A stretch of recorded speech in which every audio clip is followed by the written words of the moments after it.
Okay, so meron ka pang isang katanungan dyan. Anong gusto mong itanong?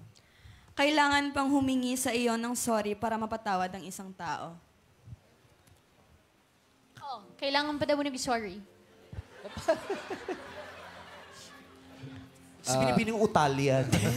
Binibining utal yan. Go, Gab. Siguro para sa akin, mahalaga. Mahalaga po ang sorry. Turo po sa akin ng nanay ko, meron po tayong tatlong importanteng salita. Unang-una yung I love you, thank you, and I'm sorry. And isa po, thank you, I love you, I'm sorry. Susubukan pa rin natin. Thank you, I love you, I'm sorry. Kakayanin pa rin natin. Hindi man perpektong kwento natin, ngunit ikaw pa rin ang aking hiling. Sa bawat araw, ikaw ang musika.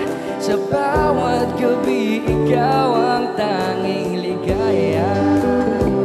Hindi man perpektong kwento natin, ngunit ikaw pa rin ang aking hiling. Sa bawat araw, ikaw ang musika. Sa bawat gabi, ikaw ang tanging ligaya. And that's it for me, guys. Maraming salamat po.